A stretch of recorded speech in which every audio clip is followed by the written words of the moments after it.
On va faire. Bonsoir. Alors, on est à la paracha de Shlach Lecha, de Shelach Lecha. Alors, d'abord, on va se limiter à la première partie de la paracha de Shlach Lecha, parce que Shlach Lecha, elle a deux grandes parties. La première partie, c'est les explorateurs. Vous savez, l'histoire enfin des 12. Les 10 et 2 explorateurs qui sont envoyés par Moïse et le peuple pour savoir si la terre est, elle est bien et si ça vaut le coup d'y aller. Ça, c'est la première partie avec tout ce qui s'ensuit. Et la deuxième partie de la paracha, c'est une série de mitzvot qui sont extrêmement disparates et qui, a priori, auraient été beaucoup mieux à leur place dans le livre de Vaïkra. Il s'agit de plein de petites mitzvot, enfin des petites mitzvot, non, mais ce sont des détails. Par exemple, on va nous dire que lorsque l'on fait un korban, lorsqu'on a fait un sacrifice, il faut aussi amener une certaine quantité de semoule et une certaine quantité de vin. Bon. Et alors, on va nous donner exactement la quantité de semoule, la quantité de vin à chaque korban. Alors, si on amène une part, c'est-à-dire une vache, ou bien si on amène un keves ou un aïl, bon, ça a l'air des détails techniques à propos des sacrifices qui auraient très bien pu être écrits dans la paracha de Vaïkra. Pareil, on a une paracha sur la challah qu'il faut faire la challah. C'est-à-dire que lorsqu'on fait des pains, ben, il faut donner un pain au Cohen. Alors, bon, aujourd'hui, on ne peut pas donner un pain au Cohen, alors on prend symboliquement un petit morceau et on le brûle parce qu'on ne peut pas le donner au Cohen. En fait, c'était pour donner une challah au Cohen. Quand on en faisait une dizaine, on donnait une challah au Cohen. Et voilà, il y a des mitzvot comme ça. Et puis, il y a la dernière, c'est le tzitzit, la mitzvah du tzitzit. Avant, il y a une petite histoire de quelqu'un qui a transgressé Shabbat et qu'on a lapidé. Et donc, pas mal de petits. Vous saviez pas ça? Mekoshesh. Hein, moi, Mekoshesh et Tsim. D'accord? Bon. Et alors, on dit que c'est ouais, on dit que c'est Monsieur Tselofrad, mais c'est pas écrit. En tous les cas, on va s'occuper que de la première partie. On va s'occuper que de la première partie. Et je dirais que cette première partie, elle va clore tout ce qui s'est passé dans le désert depuis la deuxième année. C'est-à-dire que dès qu'il s'est passé cette histoire-là des explorateurs qui s'en vont, qui disent on n'y va pas, et le peuple dit on va pas y aller, et alors on a une punition de 40 ans dans le désert, on ne parle plus, Dieu ne parle plus au peuple d'Israël. C'est ce que je propose. Dieu ne parle plus au peuple d'Israël, il ne parle plus à Moshe Pendant les 40 ans? pendant 40 ans, Ah, 38 ans. ah, ouais. Il va plus parler, il va plus parler, et il faudrait aller sauter la paracha de la semaine prochaine, la paracha de Choukat, parce que Choukat aussi, la vache rousse, attendez, je vais être Korach, Korach, et ensuite Choukat, et dans la moitié de Choukat, après Choukat, on retrouve le peuple d'Israël dans la 39e année, 39e année dans le désert, et c'est là qu'on recommence l'histoire. Donc tout ce qui se passe jusqu'à la moitié de la paracha de Choukat, depuis la moitié de notre paracha, ce sont des parachiotes qui ont très bien pu être donnés avant, qui ont sûrement été donnés avant, et qui sont écrites ici. Il faut bien se rendre compte qu'il y a dans notre paracha une césure juste après à la fin de l'histoire des explorateurs. Paf, on va rester comme ça pendant 38 ans de silence. La mort de Myriam, c'est pas. Alors, la mort de Myriam, c'est la 39e année. Ah, c'est vrai. C'est exactement comme ça qu'on va retrouver l'histoire. La chronologie, c'est la mort de Myriam dans la paracha de Choukat, lorsque Myriam va mourir, et alors on commence. Alors, euh, toutes les histoires, peut-être même de Balak, peut-être même si. Tout ce qu'on va voir, elles sont intemporelles, elles n'ont pas de date. Il est très probable elles étaient données avant. Et elles sont écrites ici quand même, n'est-ce pas? Alors, ça peut faire une petite illusion que c'est une continuité, alors que non. On arrête ici l'histoire et on la reprendra 38 ans après à la moitié de la paracha de Choukat. D'accord? Donc, étant donné que ces parachiotes-là, elles ont leur importance, évidemment, elles peuvent s'étudier ensemble, mais si vous voulez, elles ne font pas partie de la chronologie. Donc, et puis comme on est limité dans le temps aussi, on va se limiter à à la première partie de la paracha. D'accord? Et on va essayer d'étudier trois sujets dans cette paracha. Premier sujet, ça va être la participation de, de Caleb et de Yoshua. Hein, vous savez qu'ils ont envoyé 12 explorateurs et il y en a 10 qui ont dit du mal de la terre et 2 qui ont dit du bien de la terre. C'est comme ça qu'on raconte l'histoire, n'est-ce pas? Et on va voir si ces deux-là, Caleb et Yoshua, est-ce que ça forme vraiment un bloc? Est-ce qu'ils étaient copains ou pas? Est-ce qu'ils ont dit pareil? Enfin, on va essayer de décortiquer uniquement à travers le texte quelle différence il y a entre Caleb et Yahushua et vous allez voir on peut en tirer des conclusions. D'accord? Premier sujet. Deuxième sujet, on ne va pas étudier la faute des explorateurs, ça c'est assez évident. On ne va pas étudier la faute du peuple qui a refusé d'aller en Israël, c'est assez évident. On va essayer au contraire de voir quelles étaient les causes de ces fautes. C'est-à-dire on va voir causes, cinq causes qui peuvent entraîner de faire ce genre de faute. D'accord? Donc, on ne va pas s'intéresser à la faute. La faute, c'était évident. Ils ont dit, bon, on lui a dit, est-ce que vous avez, allez voir la terre. La terre, elle est bien ou elle n'est pas bien. Ils ont dit, la terre, elle est très bien, mais nous, on ne peut pas y aller. Voilà, je vous résume. C'est-à-dire, c'est très bien, mais c'est trop difficile. Il y a des gens là-bas, il y a des terroristes, etc. On ne peut pas y aller. C'est pas pour nous. Et donc, ils ont dit ça. Le peuple a tout de suite suivi cet avis-là des explorateurs et ils ont dit, donc, on ne veut pas y aller. Non seulement on ne veut pas y aller, mais alors si on ne veut pas y aller, à quoi ça sert qu'on soit sorti d'Égypte? Venez, on va retourner en Égypte. Et ils vont commencer à dire, Moïse et Aaron, vous nous avez mis dans ce pétrin. Donc, une chose après l'autre, ça va dégringoler jusqu'à ce que Dieu va dire, OK, très bien, je détruis le peuple. Il décide de détruire le peuple, de détruire tout le peuple. Et il dit à Moïse, à partir de toi, je vais refabriquer un peuple. D'accord? Et alors Moïse va venir essayer de prier à Dieu et il va essayer de demander la clémence de Dieu en utilisant certains arguments que nous allons étudier dans la troisième partie. Quels sont les arguments que Moïse va utiliser dans la troisième partie pour demander la clémence de Dieu? Et qu'est-ce que c'est que la clémence de Dieu? Et pourquoi est-ce qu'il va utiliser ces mots-là?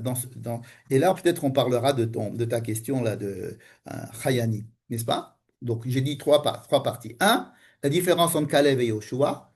Deux, quelles pourraient être les causes des causes, je veux dire, les causes psychologiques, les causes de structure du peuple d'Israël qui est amené à faire les fautes qu'ils ont fait.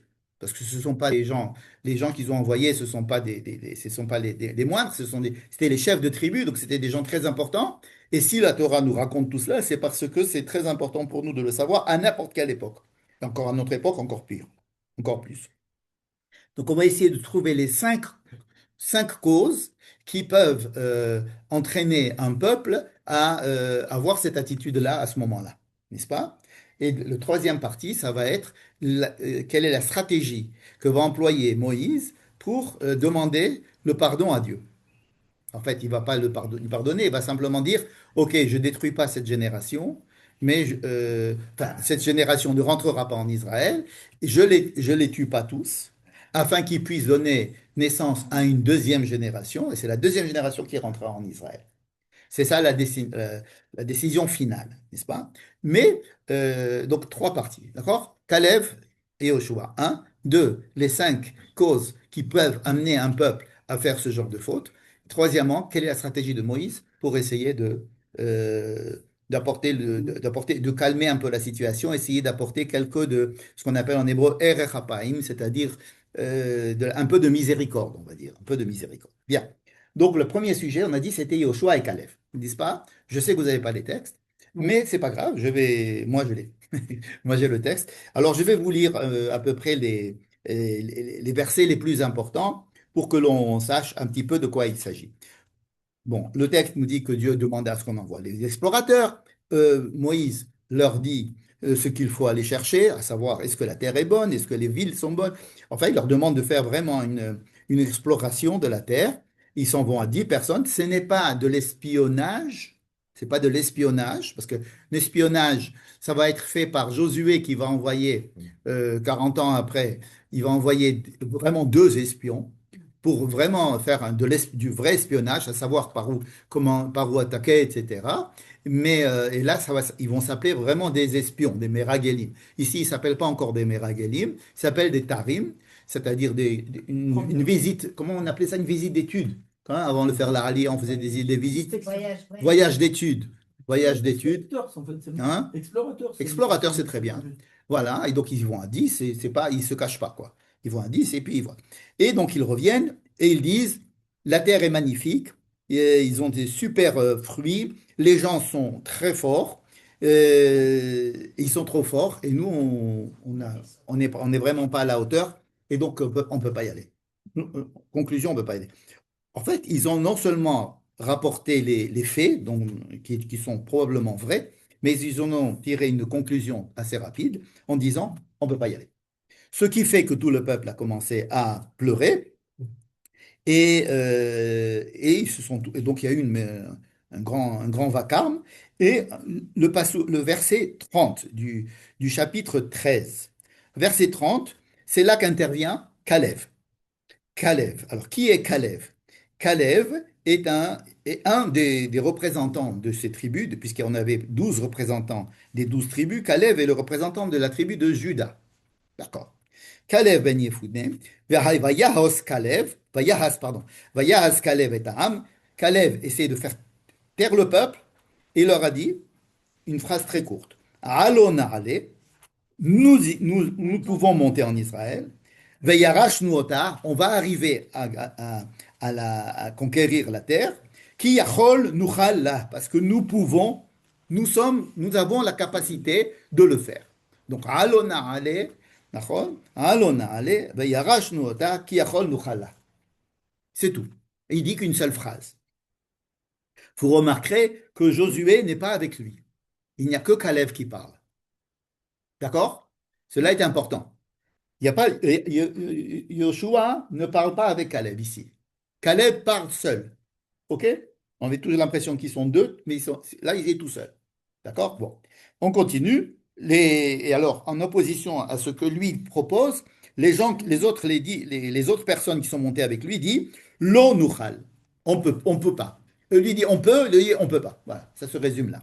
Ensuite, il y a un deuxième mouvement de révolte. C'est le peuple qui se révolte, comme j'ai dit tout à l'heure, contre Moïse.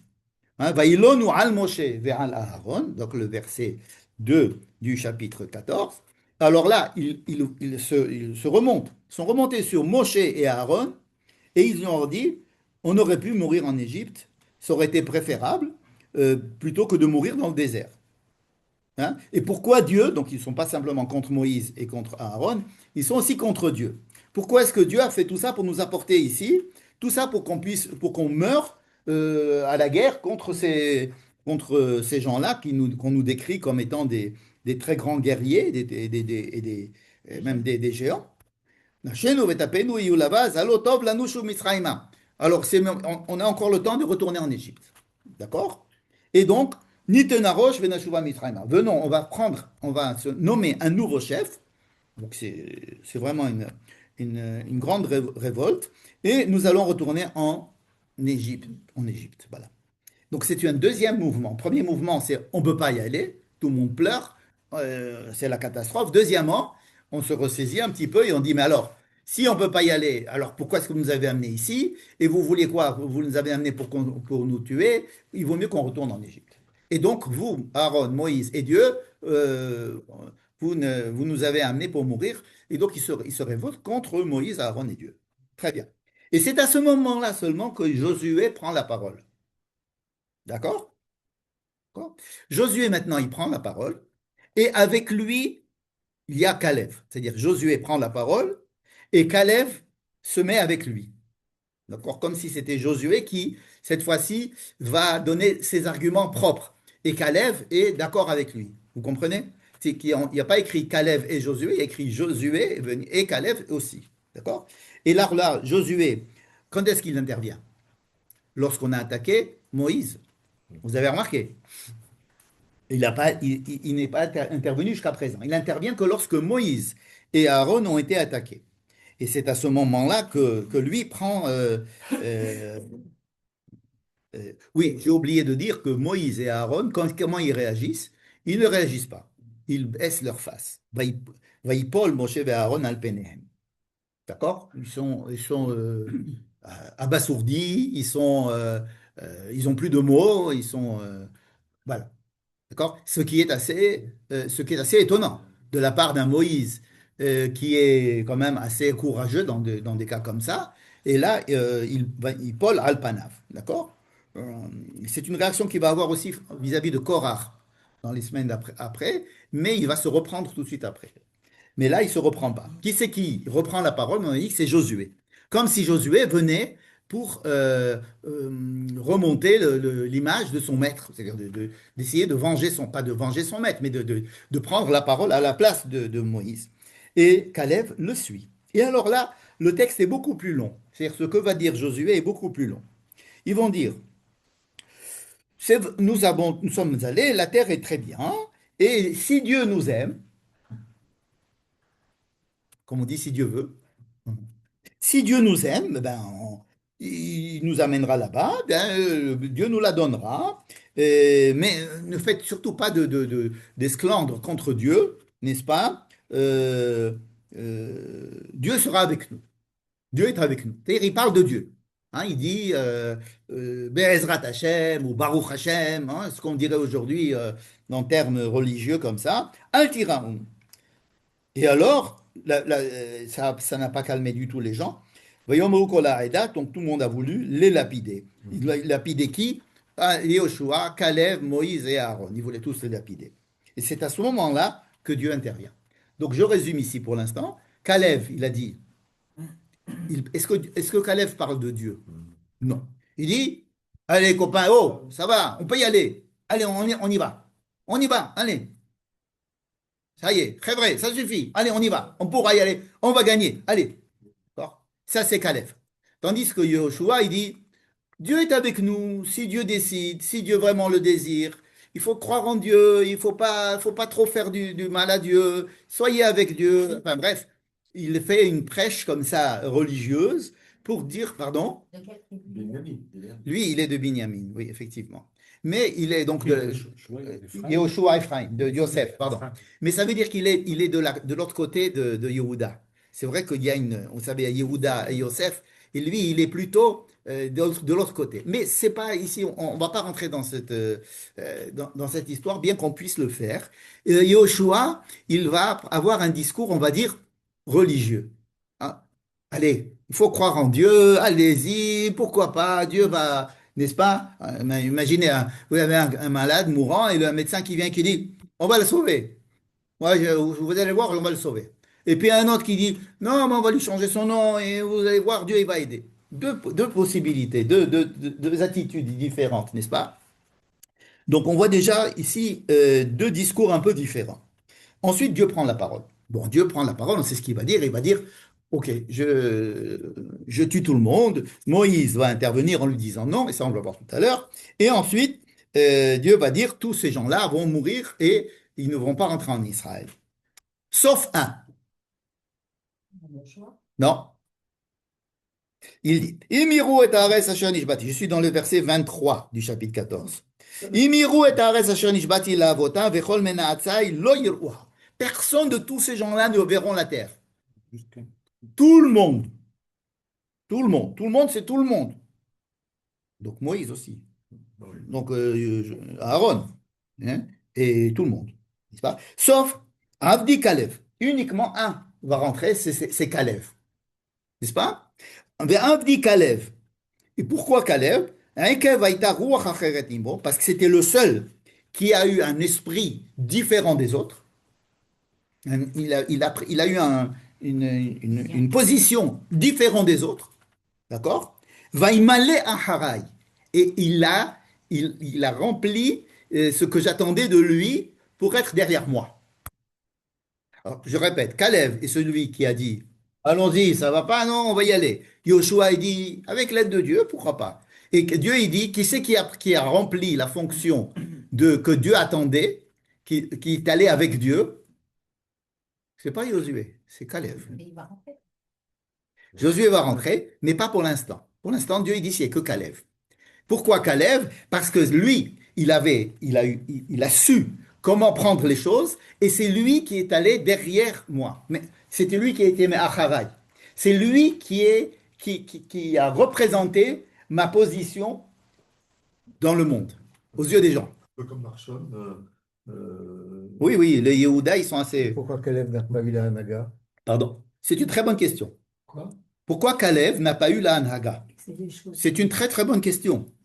Parce que, on va en parler évidemment, mais il y a déjà deux personnes. Il y a donc Caleb qui va rentrer. Bon, on va voir bientôt qu'il va dire aussi que Josué va rentrer, mais on va voir pour d'autres raisons. Mais lorsque il va falloir nommer quelqu'un pour rentrer en Israël, pour prendre la succession de Moïse, d'accord? Moïse va demander à ce que Dieu nomme quelqu'un et Dieu va choisir Josué. C'était déjà le successeur désigné. Non, non, parce que il faut savoir que il y avait pas mal de prétendants. Il y avait d'abord Caleb et il y a aussi Pinchas. Deux personnes qui ont vraiment su prendre des initiatives au bon moment et qui ont sauvé le peuple d'Israël. Bien. Donc ça, on va voir. Pourquoi est-ce que Caleb n'était pas... C'est une très bonne question. En tous les cas, pour l'instant, c'est le seul que Dieu dit, c'est le seul, c'est Caleb. Il n'a pas dit d'abord Caleb. Il a dit, le seul, c'est Caleb. Pourquoi? Parce qu'il est allé, Vaïmale Acharai. D'accord? Alors qu'il n'a pas prononcé le nom de Dieu dans sa phrase. Et que c'est l'autre, c'est Josué qui a prononcé le nom de Dieu plusieurs fois. Mais ce que Dieu dit, celui qui a fait ce que je demandais, ce que j'attendais, c'est Caleb. Vous voyez? Bien, qu'on continue. וידבר השם אל משה, donc הם מלינים על שמעתי, אמור עליהם, c'est la reine, במדבר הזה, ils vont tous mourir dans ce désert, et c'est la deuxième génération seulement qui rentrera. בין 20 שנה, אם אתם תבואו אל הארץ אשר נשאתי את ידי, לשכן אתכם בה, et donc, vous, toute cette génération-là ne rentrera pas en Israël, qui alors, je suis déjà au verset 30.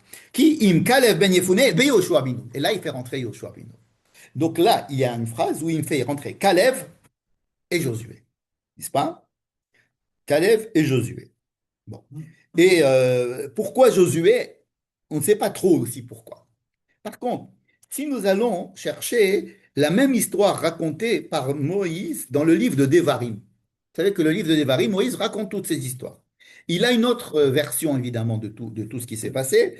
Et dans la version qu'il raconte, d'abord, c'est pas Dieu qui lui a demandé d'envoyer les explorateurs dans Devarim. Dieu, c'est pas lui, c'est le peuple qui a demandé d'envoyer les explorateurs. Et lui, il a trouvé ça, que c'était une bonne idée. Et il a dit, OK, c'est-à-dire que Dieu n'apparaît pas dans l'histoire que Moïse raconte à Devarim. C'est la même histoire qui nous est racontée ici, qui va être racontée par Moïse dans le livre de Devarim différemment, sous un autre angle de vue, comme il va raconter tout de manière différente. Mais ce qui va nous intéresser, c'est quand Moïse raconte ce que Dieu a décidé de faire après que le peuple ait décidé de ne pas rentrer en Israël, pour les punir. Qu'est-ce que Dieu va décider? Je jure que personne de tout ce peuple-là ne verra la terre. Zulati, sauf Caleb ben Yefune. Encore une fois. Uniquement Caleb ben Yefune. Hu yir'ena. Velo eten et haaretz. C'est le seul qui pourra voir la terre, et c'est à lui seul que je donnerai la terre. Asher Darachba Ulbana, à lui et à sa descendance. Et donc la terre de là où il est allé, lui, il est allé à Hebron, c'est qu'il est allé à Hebron. Donc toute la terre de Hebron va lui être donnée. Ya'an, Asher Milé Achare Adonai. Pratiquement les mêmes mots que nous avons vus. Pourquoi est-ce que je la donne à Caleb? Parce que il a rempli la fonction que j'attendais de lui, c'est-à-dire la fonction que Dieu attendait de quelqu'un, d'un homme qui prenne cette position. Eh bien, il n'y a que Caleb qui l'a eu.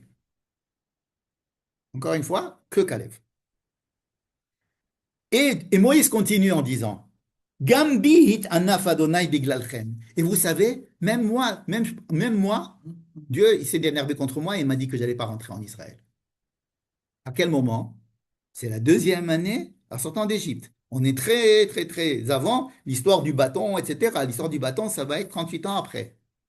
On dit que Moïse ne va pas rentrer en terre d'Israël parce qu'il a frappé le rocher, vous vous rappelez? Alors que ici, 38 ans avant, on nous dit que avec cette histoire des explorateurs, déjà, Moïse a été condamné à ne pas rentrer en Israël de la même manière que tous les autres ne rentreront pas en Israël. Probablement parce que Moïse a eu une attitude qui ressemble beaucoup à celle des autres. Il n'a pas tellement, il s'est pas révolté, il n'a pas dit on peut y aller, etc. D'accord? D'abord, c'est lui qui a peut-être initié, ou alors il était d'accord, ou il a initié le fait d'envoyer des explorateurs. Il leur a demandé, c'est lui qui a posé les questions, et au lieu de prendre la parole et de jouer le rôle d'un grand chef de camp et de dire allez, non, non, non, Moïse, déjà la semaine dernière, il avait déjà un peu perdu un petit peu la main, hein. Je vous rappelais quand ils ont commencé à sortir du Har Sinaï et que Moïse a dit je préfère mourir plutôt que de, n'est-ce pas? Et plutôt que de voir mon mal, hein, c'est l'euthanasie. Moïse dit à Dieu, tue-moi, c'est le texte, tue-moi plutôt que je vois mon malheur. Je préfère que tu me tues maintenant plutôt que je vois mon malheur. C'est Moïse qui demande à ce que Dieu le tue parce que c'est trop dur pour lui. C'est Moïse, n'est-ce pas? Donc on voit vraiment que Moïse a un petit peu perdu de sa force et du piédestal sur lequel il était. Et on voit déjà un affaiblissement de l'image de Moïse. En tous les cas, ici, Moïse dit, à ce moment-là des explorateurs, Dieu m'a dit, toi, tu rentreras pas en Israël. C'est Moïse qui le dit. C'est écrit dans la Torah. C'est pas un midrash, c'est pas. Gambi, les morts, gam ata lotavo. Toi aussi, tu vas pas. Tu rentres pas en Israël. Et tout de suite après, Yehoshua bin Nun, Haomed lefanecha, Yoshua bin Nun, qui est devant toi, hein, Hu yavo shama. Lui, oui, il rentrera. Mais alors pourquoi tout à l'heure Dieu il dit, il n'y a que Caleb, il n'y a que Caleb. Et toi, Moïse, non. Ben, tu sais quoi? Josué qui est devant toi, oui. On a l'impression, et c'est pas que l'impression, que c'est pas on change d'avis, c'est que la raison pour laquelle Josué va rentrer en Israël, ce n'est pas pour son mérite propre ou parce qu'il a dit, qui a convaincu Dieu et ce qu'il attendait d'un dirigeant pour lui donner ensuite le charlit, la direction du peuple, mais c'est parce qu'il est en Med le Fanecha. Étant donné que toi, Moïse, tu vas mourir et tu ne vas pas rentrer en Israël, et c'est là qu'on va être obligé de répondre à ta question, Dieu va dire, je vais faire rentrer quand même Josué par égard pour toi. C'est pas par égard pour toi. Parce que Josué peut prendre la fonction de relier la période du désert et la période d'Israël. C'est-à-dire qu'il ne faut pas qu'il y ait une coupure entre l'époque de Moïse et l'époque de Caleb. Imaginez que ce soit Caleb.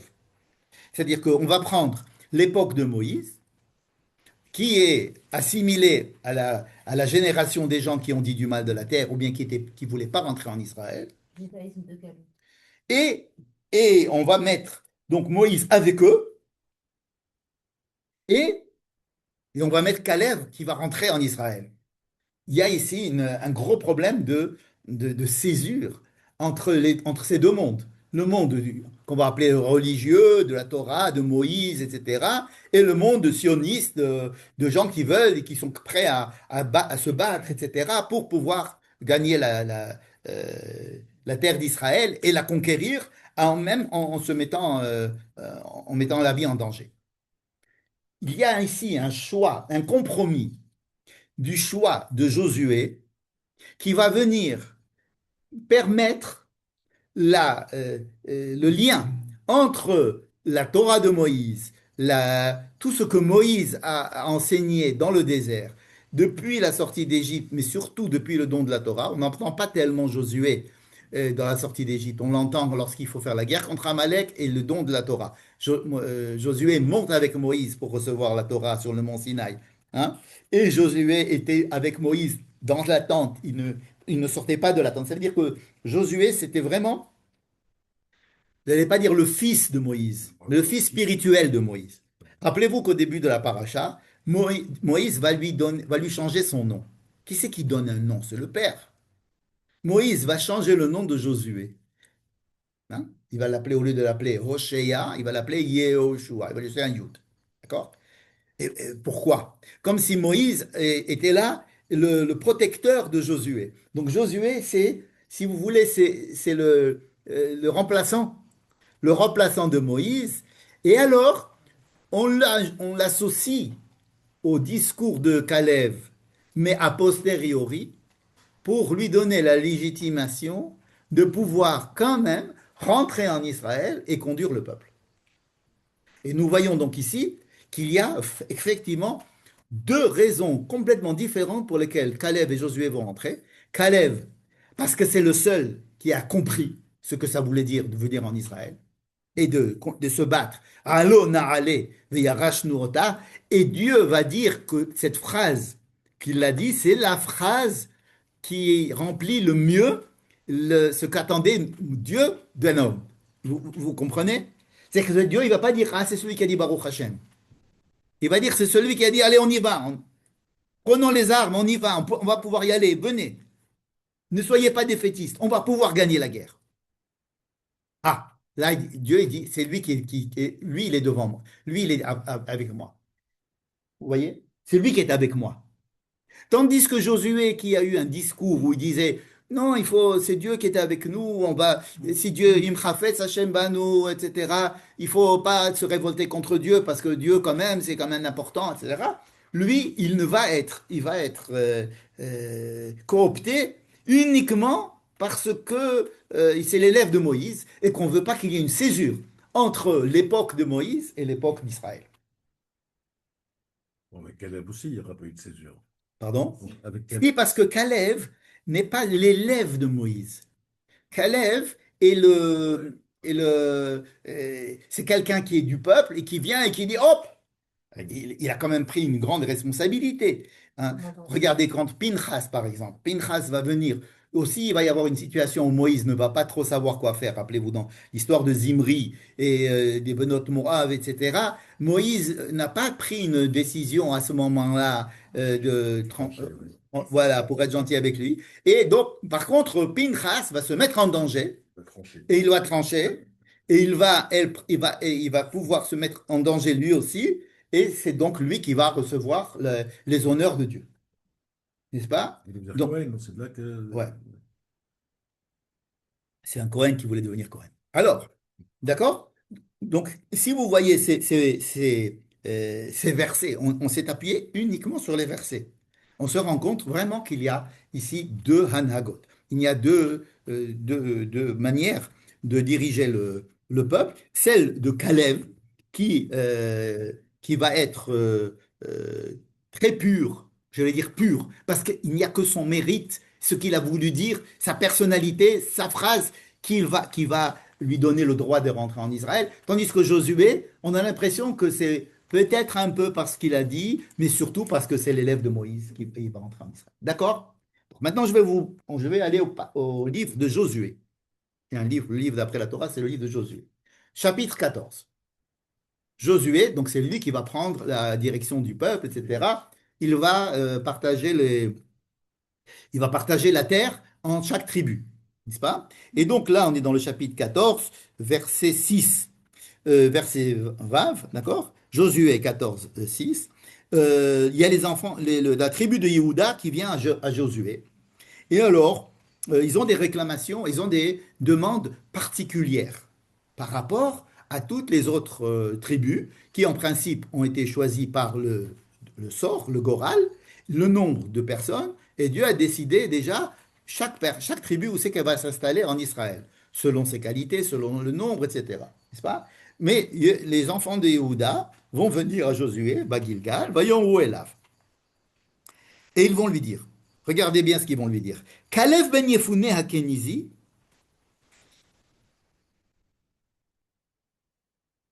אתה ידעת את הדבר אשר דיבר אדוני אל משה, איש האלוהים על אודותיי ועל אודותיך בקדש ברנע.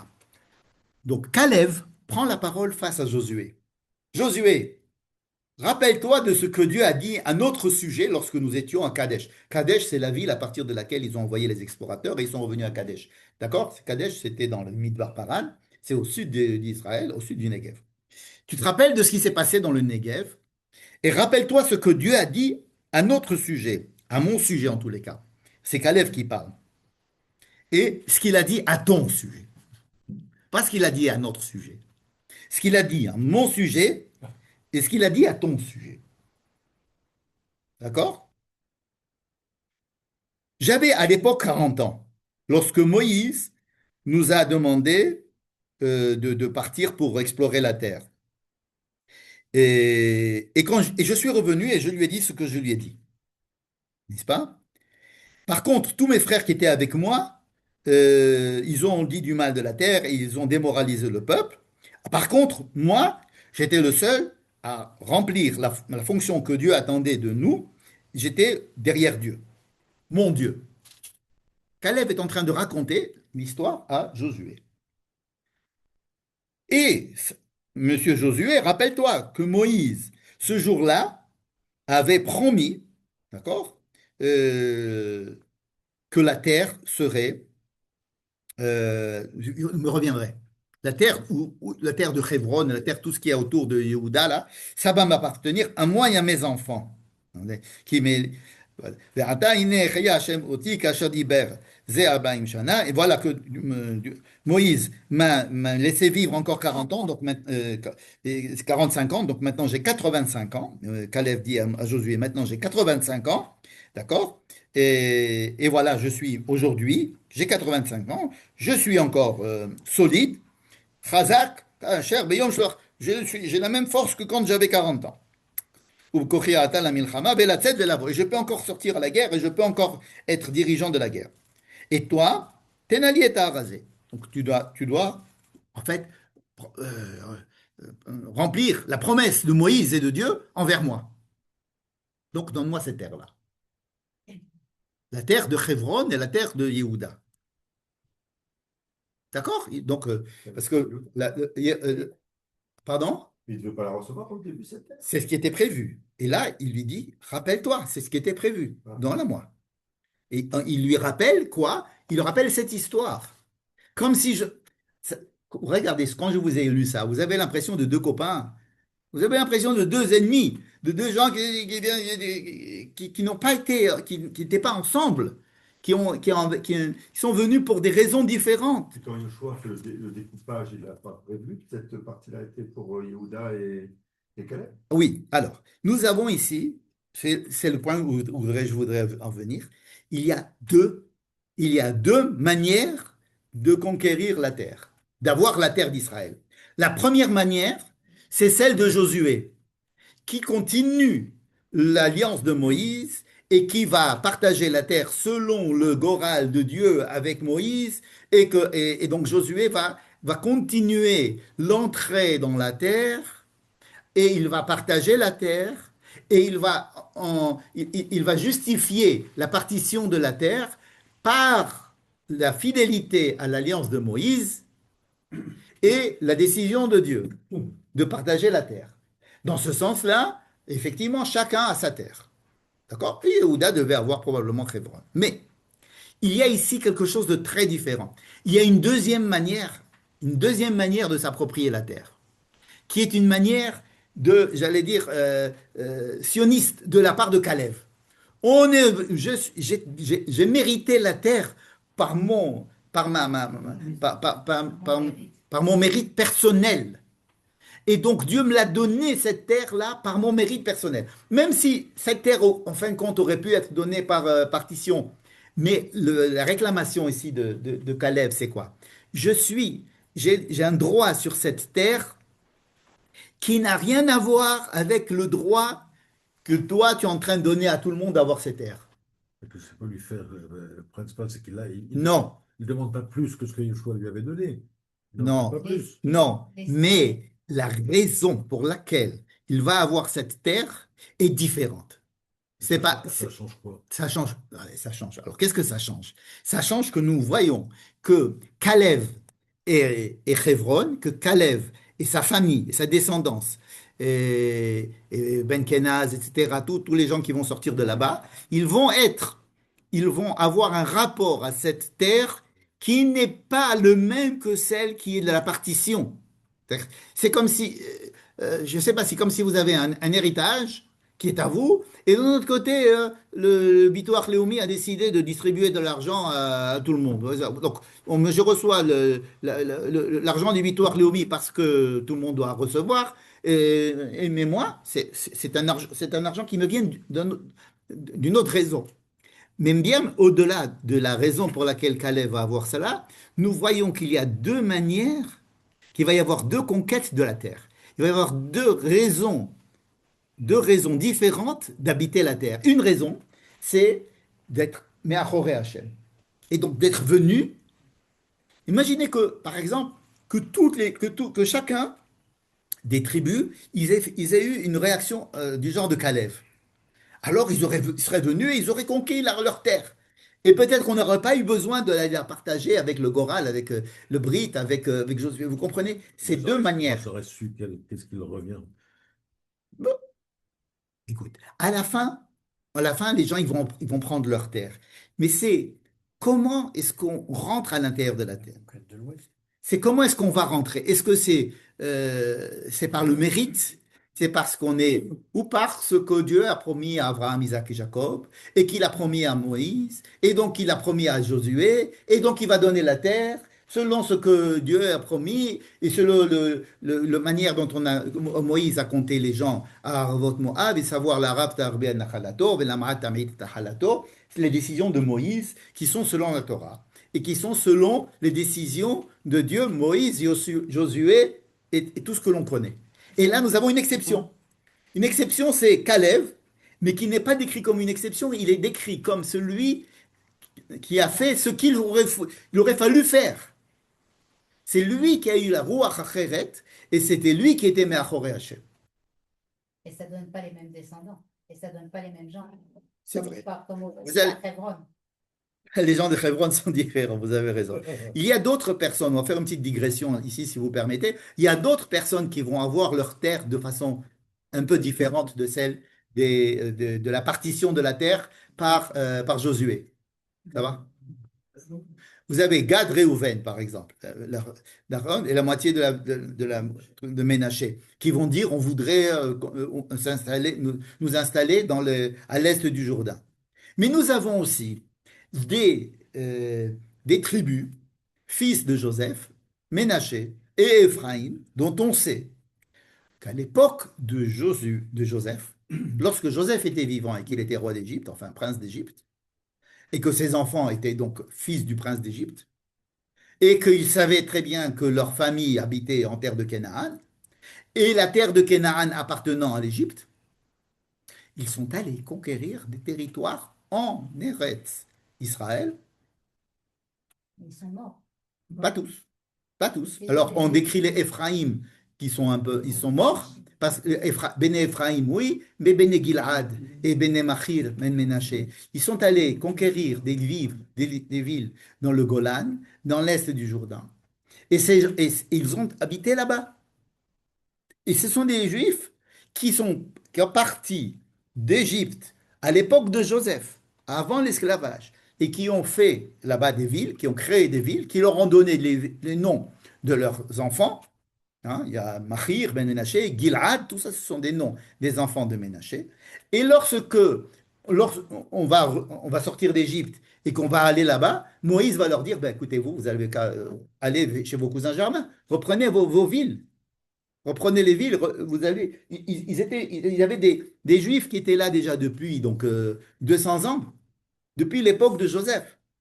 Donc vous voyez, il y a différentes descriptions de la conquête du peuple, du pays. C'est pas qu'un Goral, alors il n'y avait pas qu'un Goral. Nahon.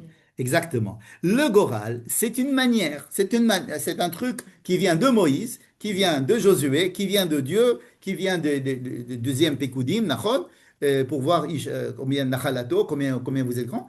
Mais il y avait d'autres modèles. L'autre modèle, c'est Caleb, c'est le premier modèle.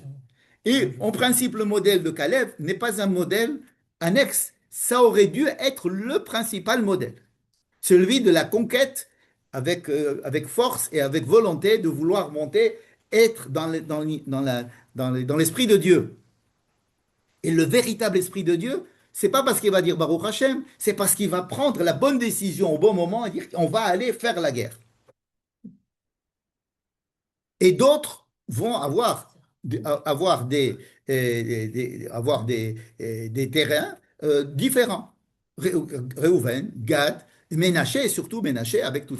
Ephraïm, ça s'est mal passé parce qu'ils ont été massacrés à un moment donné, comme c'est écrit dans le livre d'Ivrei Yamim. Mais il va y avoir des villes, comme je vous ai dit, dans le nord de l'est du Jourdain, qui vont être pris par ces gens-là. Vous voyez que là, il y a ici, en filigrane, deux histoires.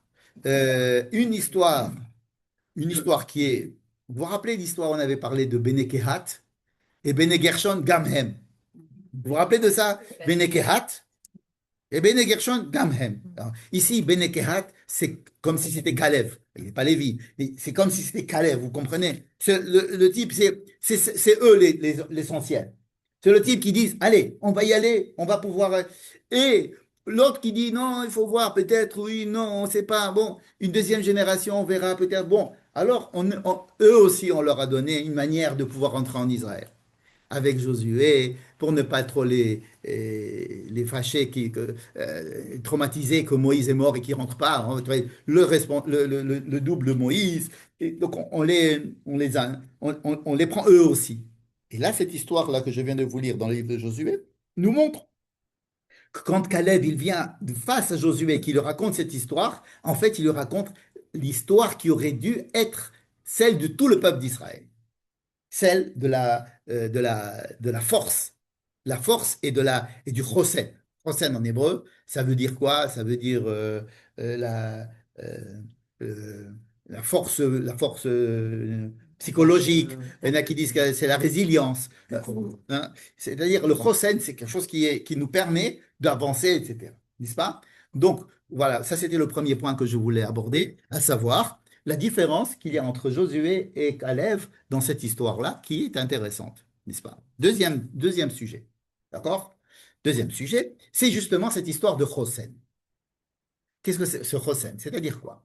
C'est-à-dire, qu'est-ce qui fait qu'un peuple qui a vu tous les miracles de Dieu, qui est sorti d'Égypte, qui a eu la traversée de la mer, qui a reçu le don de la Torah, qui envoie ses chefs de tribu, les 12 meilleurs représentants du peuple d'Israël, qui vont aller en Israël pour savoir qu'est-ce qu'on est capable de gagner la guerre, comment est-ce qu'ils sont arrivés à Vaim Asou Be'eretz Chemda, comme on va dire dans Tehillim, c'est-à-dire qu'ils ont dit non, non, on ne peut pas y aller. Qu'est-ce qui leur est passé par la tête? Qu'est-ce qui se passe? La faute, c'est la faute. Ils ont fait une faute, ok, la faute.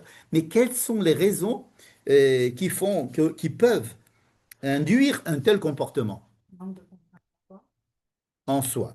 Oui, mais je vais vous donner les 5 raisons que le Rav Tamir Granot, de façon très didactique, a décrit dans un cours à lui, où il nous explique quelles sont, à son avis, les 5 causes qui peuvent amener un peuple à arriver à prendre des décisions aussi catastrophiques que celle-là. D'accord? Première, il faut avoir, pour pouvoir affronter ce genre de choses, c'est-à-dire quitter le désert, et et rentrer en Israël, faire la guerre en Israël, il faut d'abord avoir la conscience de la mission et de savoir pourquoi on est là. D'accord? Pourquoi on est là? Ça veut dire le Yéhoud. Pour avoir la force d'affronter une guerre ou l'histoire difficile ou des événements nouveaux, quelque chose qui nous percute, qui percute le peuple d'Israël dans le fait qu'il a l'habitude de vivre comme il vit, etc., pendant 1000 ans, 2000 ans, etc. Puis comme il y a quelque chose qui se passe. Et on demande au peuple de faire, de se surpasser et de monter en Israël, comme on a vu à l'époque du début du sionisme, n'est-ce pas? Qu'est-ce qui peut faire un des éléments indispensables pour aller et donner sa vie et combattre, c'est d'avoir une raison. On le fait pour quelque chose. On ne peut pas faire ça stam comme ça. On n'est pas là pour aller se suicider. Il faut savoir pourquoi on le fait. On appelle le yi'oud, n'est-ce pas? Le yi'oud, ça veut dire pourquoi je fais ça. Aujourd'hui, par exemple, les pionniers les pionniers du sionisme, qui étaient là pourquoi? Ils ont dit, on nous a massacrés à l'extérieur, venez, on va faire un pays pour pouvoir nous défendre. On veut pas, on veut pas qu'on nous massacre encore comme une fois. On veut fabriquer un pays où on va pouvoir se défendre. Voilà ou fabriquer un refuge. Donc voilà une bonne raison de nous battre et de fabriquer un État d'Israël. Mais une fois que cela a été accompli, il y a beaucoup de gens qui ont perdu. On ne sait plus pourquoi on est là. On n'est plus là parce que. Est-ce qu'on est là parce que le houmous est meilleur? Ou on est là parce qu'on aime Harry Einstein?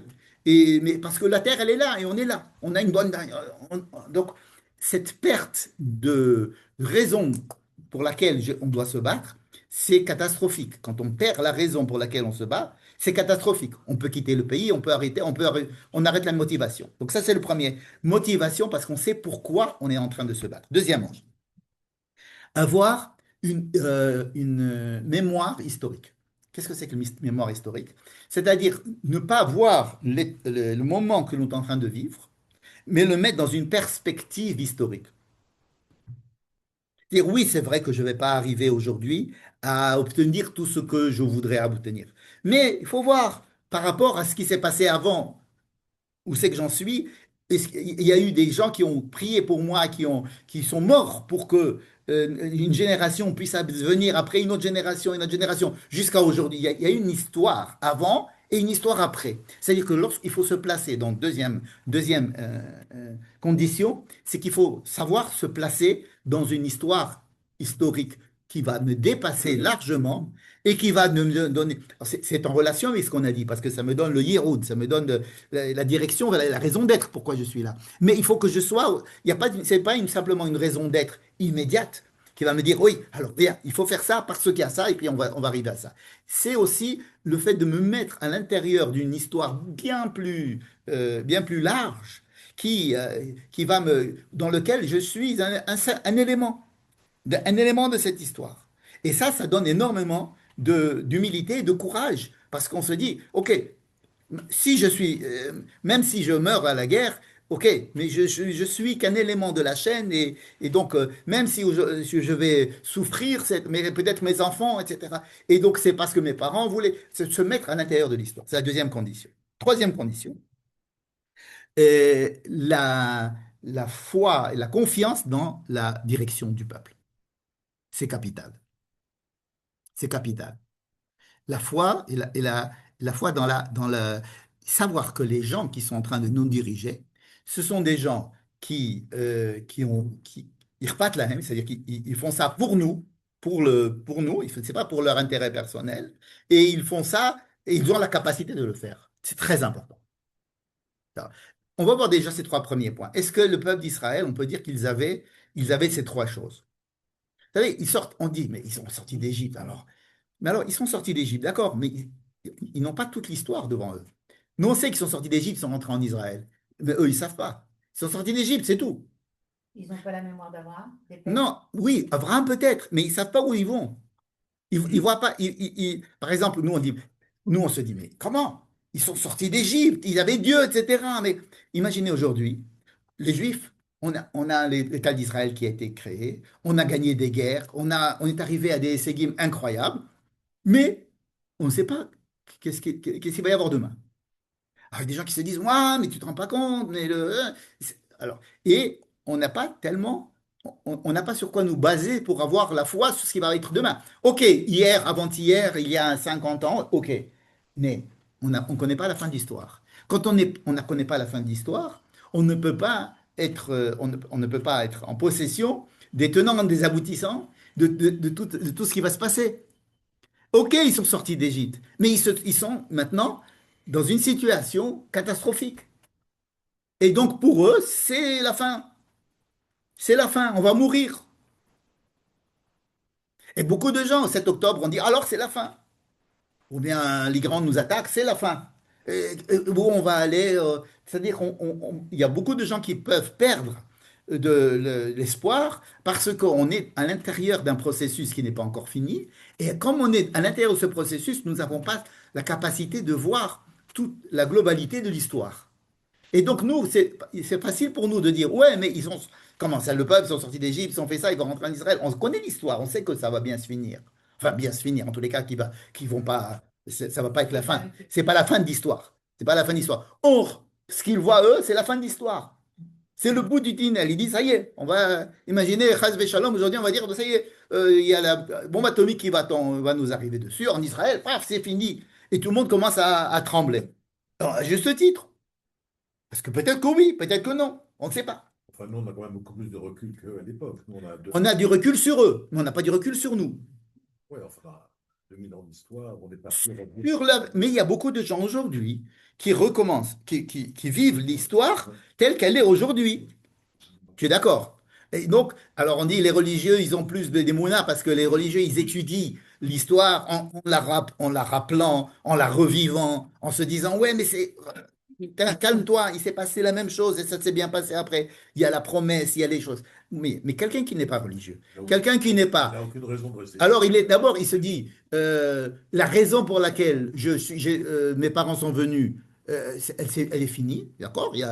Deuxièmement, je ne vois pas de raison d'être pourquoi continuer ici. Et puis, peut-être que ça va s'arrêter cette histoire. Elle n'a pas de où ça va, où ça s'en va, ça va partir en fumée toute cette histoire. Pourquoi? Parce qu'ils vivent l'instant. Donc, c'est pour ça que j'ai dit tout à l'heure, il y a la raison d'être, l'histoire, la méta-histoire. Et le peuple d'Israël, en fait, c'est que la religion, en fait, il y a une grande part dans la religion de nous faire rentrer, absorber dans la méta-histoire, de nous raconter, parce que c'était très difficile de vivre en tant que juif sans rentrer dans la méta-histoire. On peut très vite perdre pied.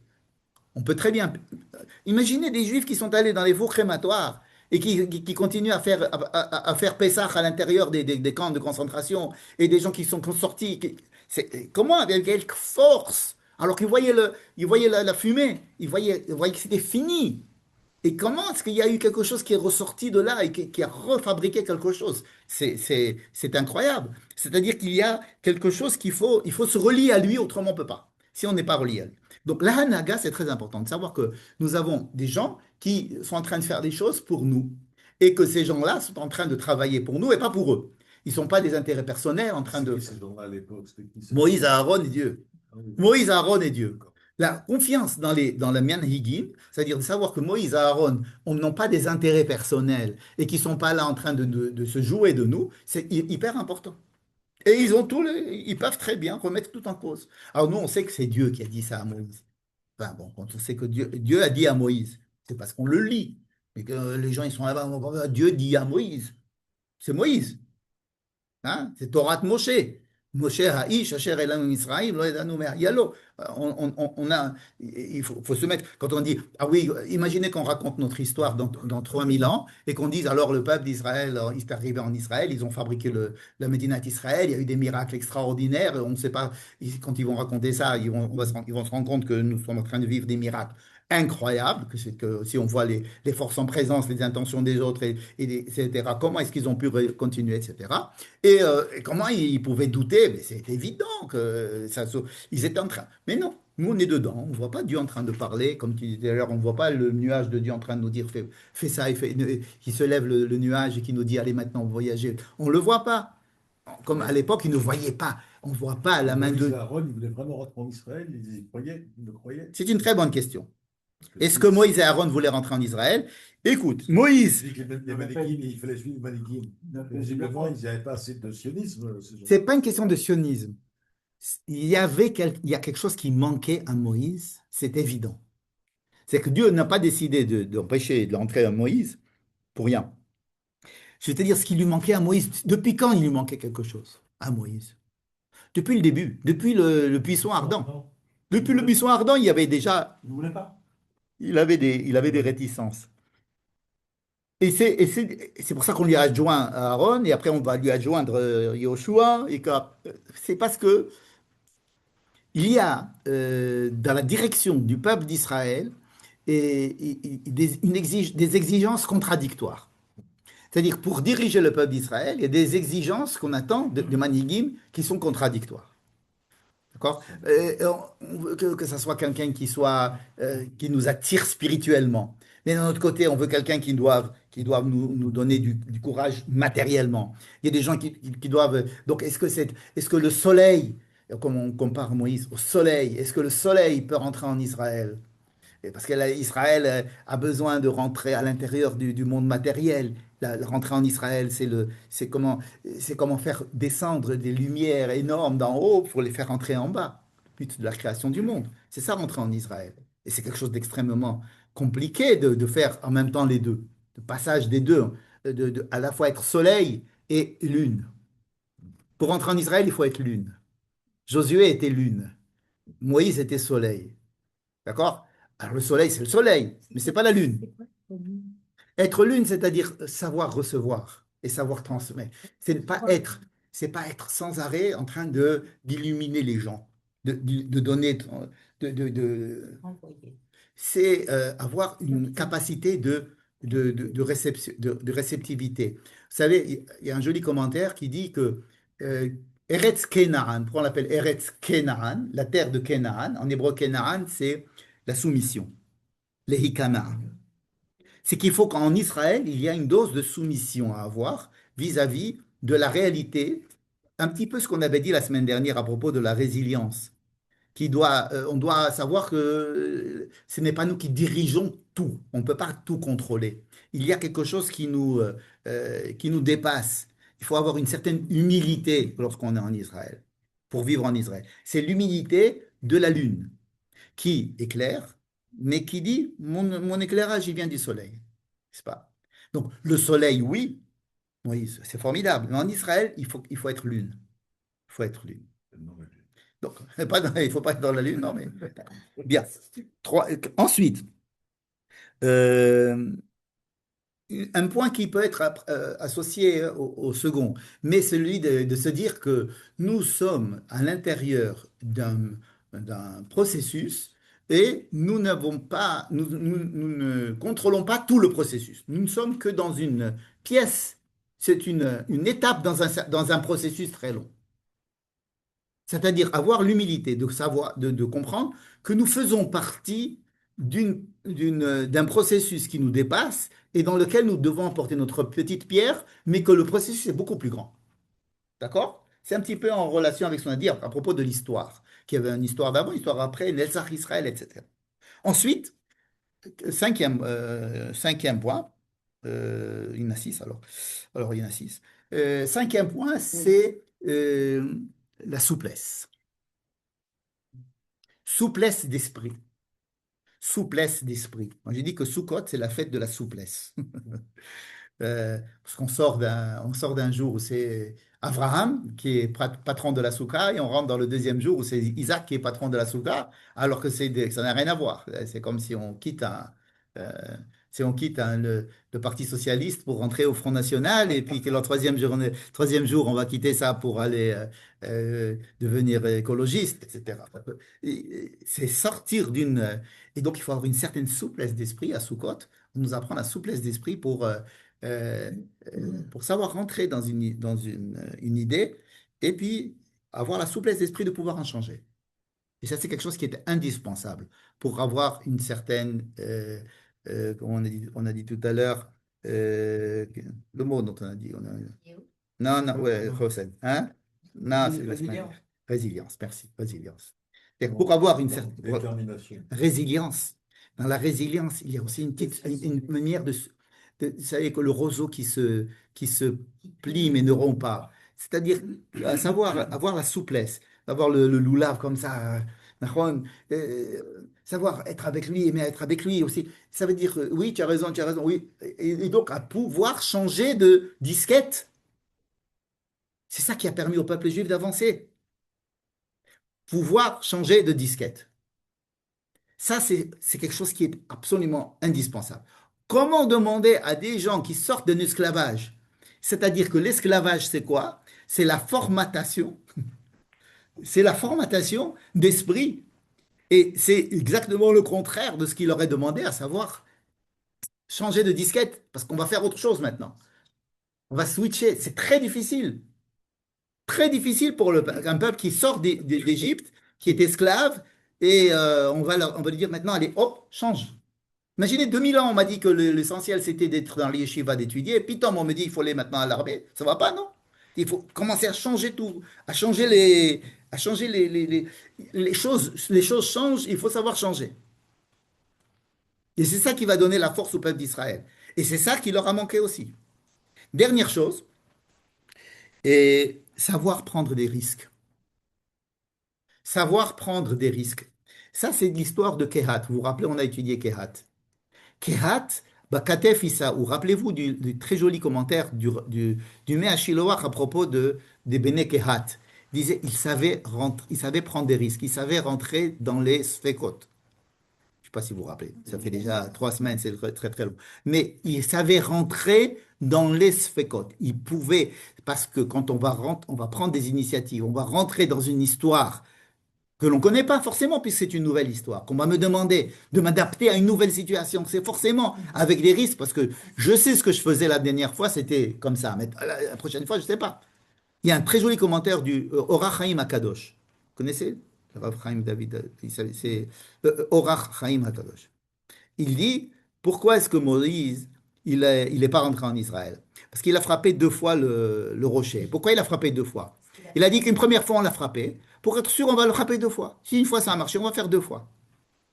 Ça veut dire qu'il ne comprenait pas qu'il fallait changer de disquette. C'est le Rachaim Akadosh qui dit ça. Moïse n'avait pas compris. Il voulait aller à Al-Batouach. Il a dit, je vais aller prendre le même rocher, je vais aller faire la même chose. Ok, Dieu, il m'a pas dit de faire la même chose, mais moi, je sais que l'autre, ça marche. Ça, au moins, ça marche. Je vais prendre, je lui donne un coup. Et pour être sûr, je fais 2 coups. Ça veut dire que je prends le passé et je veux transmettre le passé et uniquement le passé dans l'avenir. Je ne vois l'avenir que comme une duplication du passé. C'est Ça, c'est pas prendre des risques. C'est pas prendre des risques. c'est la différence entre l'élève intelligent Oui. et l'élève répétitif. Nahon. Oui, et si c'était que les élèves, mais il faut aussi des profs. Et des profs qui soient comme ça.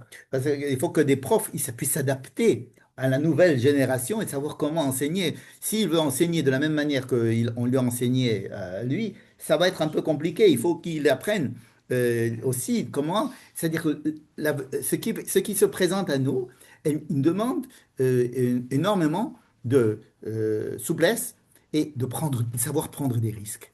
Caleb, comment il était sûr qu'on allait gagner la guerre? Il n'était pas sûr. Quand je vais ouvrir un supermarché, je loue une superficie énorme avec un loyer énorme, je vais ouvrir un supermarché. Je vais prendre la franchise de Rami Lévy. Qui dit que ça va marcher? Rami Lévy, ça va marcher. Alors voilà. Alors c'est bon. Mais il faut avoir le courage de le faire.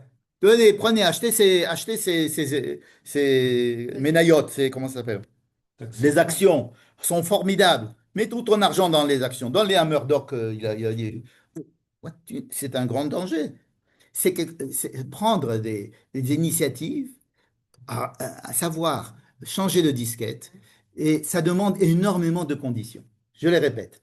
Un, savoir avoir un Hossein Nafshi dans le sens où je vais savoir pourquoi je suis là. Il faut que je comprenne quelle est ma fonction et la mission et l'intérêt de ce que je fais. Deuxièmement, que je rentre à l'intérieur d'une histoire qui me dépasse et que je sais que qu'il y a un avant, qu'il y a un après et que c'est pas grave si je n'ai pas tout maintenant, même si je perds, je suis que dans une grande chaîne.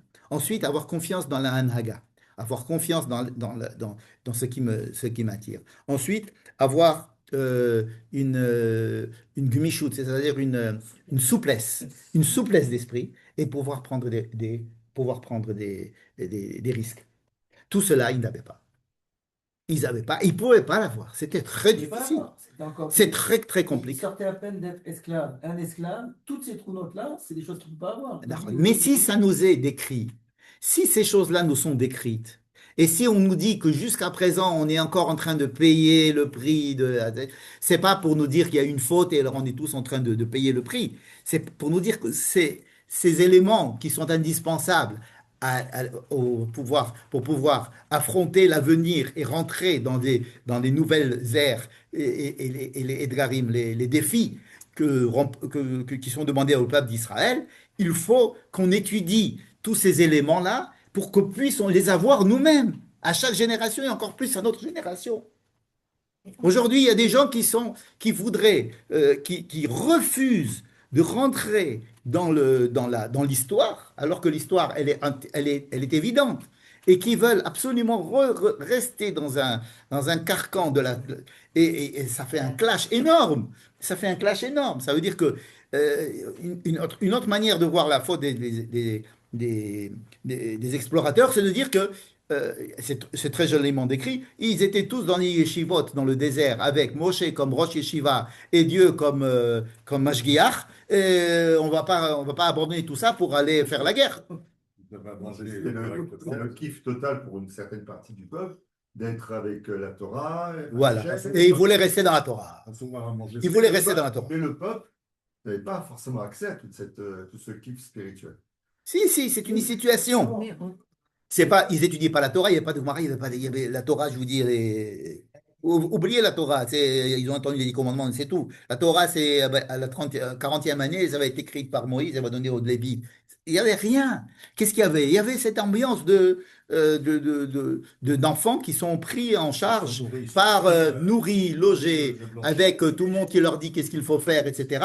Et cette ambiance-là, c'est un peu l'ambiance d'une yeshiva, où je rentre et je bois mon café, et puis je laisse mon café là, il va se renverser, peu importe. Mais son casse il manque de responsabilité en plus, il faut qu'on me donne de l'argent pour que je sois là. Ce n'est pas moi qui vais payer pour étudier. Vous comprenez? Il y a quelque chose, hein? C'est joué d'avance. Quoi? Tout le processus était joué d'avance. Alors, il y en a qui disent que c'est joué d'avance. Il y en a qui disent que ça a été fait pour nous décrire cette situation, parce qu'on peut dire, et Dieu et toi, pourquoi tu nous as dit d'envoyer les Meragelim? Tu savais à peu près tu connaissais hein? C'est pas Dieu qui l'a envoyé. C'est quoi le premier passouk de la paracha? Je sais pas. Ça veut dire. Vayomer. Pas pour toi. C'est les peuples qui ont demandé à Moshe. Tu es en train de citer Rashi. Tu es en train de citer Rashi. Mais le texte est différent. Dieu dit à Moïse, envoie pour toi, mais comme il avait dit à Abraham, lech lecha. Ça veut dire, alors Rachid là-bas aussi dit, ça sera bien pour toi, tu auras des enfants, tu auras des trucs, ici personne ne te connaît, là-bas on va te connaître, etc. Mais Shelach lecha anashim, c'est Dieu qui le dit. Shelach lecha anashim. J'avais vu que le peuple avait demandé à Moshe. Ça c'est dans Devarim. Ça c'est l'histoire racontée dans... Moshe a demandé à Dieu, c'est maintenant, et Dieu a dit, tu sais quoi, fais ce que tu veux, si tu veux. Ça c'est la manière d'essayer de prendre les deux histoires, de la nôtre et de Devarim, et d'en faire une seule. Mais dans la nôtre, il n'y a pas du tout ça.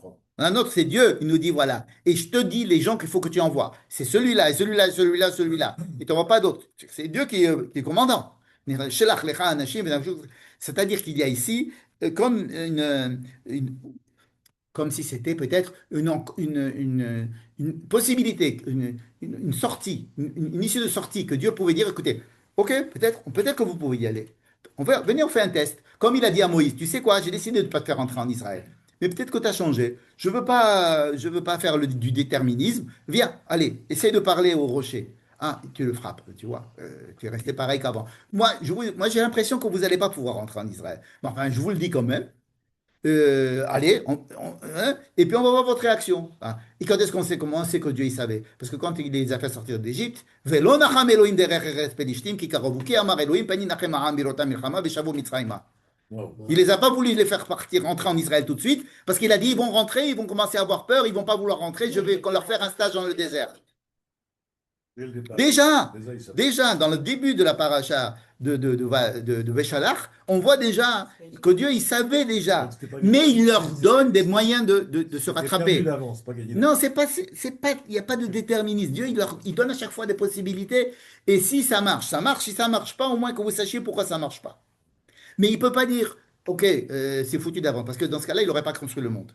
Il n'aurait pas construit le monde. Il aurait dit, de toute façon, le monde, il va durer l'autre. Bon, je ne sais pas s'il nous reste encore 2 minutes pour parler de la stratégie, le troisième point dont j'ai parlé, la stratégie de Moïse pour convaincre Dieu. Hein, la stratégie de Moïse. Il va lui dire, il va dire une phrase qui est assez, voilà, c'est ici. Il va y avoir une phrase qu'il va dire, il va utiliser un mot. Moïse, il va dire, Ve'ata yigdalna koach Adonai ka'asher dibarta lemo. Et maintenant, agrandis le nom de Dieu. Moïse demande à Dieu, et maintenant, que ton nom, agrandis ton nom, agrandis ton nom, Te fais pas. agrandis ton nom. Alors, il y a beaucoup. Alors, Rachid dit non, c'est simplement une introduction pour dire Hachem, Eirech Hapaim Vavchesed Ve'emet. Bon. Rashbam, son petit-fils, il va aller dans une autre direction. Il va dire Yigdalna Koach Hachem, Kasha Dibarta Hachem. Donc, le Adonai, il va devenir Hachem. Le Ramban, il dit, en fait, il utilise le nom de Adonai, qui est Aleph Dalet Nun Yud, qui est un nom de, vous savez la différence entre Yudke Vavke et Yudke Vavke, c'est le Dieu omnipotent qui est rempli, même à l'école Almin. Adnout, Aleph Dalet Nun Yud, c'est celui de la Malchut, c'est-à-dire de la manière dont Dieu peut se, Descends. peut le tzamtzem, peut réduire sa présence ou son absence pour que le monde puisse exister. Et il va dire justement cette capacité que tu as eue en créant le monde et en donnant la possibilité à l'homme d'exister et au monde d'exister et donc au fauteur d'exister et donc à la faute d'exister et donc au mal d'exister. Eh ben, il faut que tu maintenant tu fasses grandir ce nom-là. Aleph Dalet Nun Yud. Il doit grandir. Il doit grandir, ça veut dire, rappelle-toi que c'est quelque chose qui est extrêmement important pour toi qui as décidé de descendre et de te réduire à un monde physique. Tu as décidé de créer l'homme grâce avec le nom de Aleph Dalet Nun Yud. Tu es descendu en bas. OK? Eh bien alors, agrandis ce nom. Continue jusqu'au bout. Accepte le fait que l'homme a des problèmes. C'est même pas accepte, c'est plus qu'accepte. Imagine-toi que Moïse aurait dit, bon, tu sais, parce que qu'est-ce qu'il veut Moïse? Il veut pas que le peuple soit absous. Il veut simplement que tout le peuple soit détruit et que de ce peuple, il y aura un autre peuple. Ça, C'est ça qu'il... Hachem. C'est Hachem qui Non, c'est Moïse qui le demande. C'est Moïse qui le demande. J'ai pas le temps maintenant pour vous le démontrer. C'est Moïse, c'est Dieu qui va le décider parce que Moïse a demandé cela uniquement. Moïse ne veut pas sauver le peuple complètement. Il dit au moins, ok, c'est bien que tu les, mais ne les détruis pas tous. Donne Erech Hapaim. Alors qu'est-ce que c'est que ce Erech Hapaim? Ce Erech Hapaim, donne-leur la possibilité de fauter. Imagine-toi que tu prends le peuple d'Israël, ils ont fait une faute, tu les détruis. Ok, tu veux fabriquer un autre peuple. Ce nouveau peuple que tu vas construire ne pourra plus fauter. Parce qu'il sait que si on faute, on meurt. Donc, la faute est interdite. La faute n'est plus possible. Or, une faute qui n'est plus possible, ce n'est pas humain. Ça veut dire que toi qui as l'intention de créer l'homme, donne-lui la possibilité de fauter. C'est-à-dire le Erech Hapaim. Sinon, c'est des malachim. Pardon? Sinon, c'est des malachim. Oui, si tu veux. C'est-à-dire le Erech Hapaim, c'est dans ton intérêt en tant que créateur du monde de pouvoir permettre la faute. Parce que si le couperet tombe à chaque fois qu'il y a une faute, il n'y a pas de faute. Et il n'y a pas d'homme. Et il n'y a pas de monde. Mais il a le droit de faire la leçon à Hachem comme ça. Hachem, il ne le sait pas, ça. Non, il ne le sait pas. Ça veut dire quoi, il ne le sait pas? C'est-à-dire que Dieu attend que Moïse découvre cette chose-là. Ah. Parce que Dieu, il dit, à partir de toi, je vais recommencer un autre monde. Je vais te faire Abraham. Tes enfants, Keilou, ses enfants, C'est ce qui s'est passé avec le Vaudor. Après le Vaudor, il avait dit la même chose. Ah, il n'a pas dit du tout la même chose. Qu'est-ce qui s'est passé avec le veau d'or? Il a dit, rappelle-toi, nos parents, Abraham, Isaac, Jacob, tu ne te rappelles pas? Là, il ne peut pas le dire parce qu'ils sont... Qu'est-ce qu'il a promis à Abraham, Isaac? Il allait leur donner la terre. Mais là, ils ne veulent pas aller à la terre. Donc, il ne peut pas leur dire, rappelle-toi d'Abraham, Isaac, Jacob, ça, il ne peut pas le dire. Il leur a donné les 13 midot à Rachamim. Donc, ça, il peut les utiliser. Mais qu'est-ce qu'elle veut dire, ces 13 midot à Rachamim? Elle veut dire que Erech Hapaim, c'est de dire à Dieu, sois miséricordieux, mais pas miséricordieux pour qu'il fasse teshuva. Parce que miséricordieux pour qu'il fasse teshuva, il y a une très jolie Gemara qui dit la tzaddikim, d'accord, c'est-à-dire des gens bien, tu leur fais faire teshuva, mais des rechaim qui font tout le mal pour le mal, tu vas pas leur être miséricordieux avec eux. Tue les méchants, tue les méchants, ne laisse pas vivre les méchants. Jonas. Pardon? Jonas. Jonas, oui, Nachon, il a refusé la teshuva de Ninvé. C'est-à-dire qu'il y a ici quelque chose de beaucoup plus que faire Erachapaim, je te permets de continuer pour que tu puisses faire teshuva. Non, je te permets de continuer pour que tu puisses fauter. Parce que la faute, c'est ce qui va permettre à l'homme d'être homme.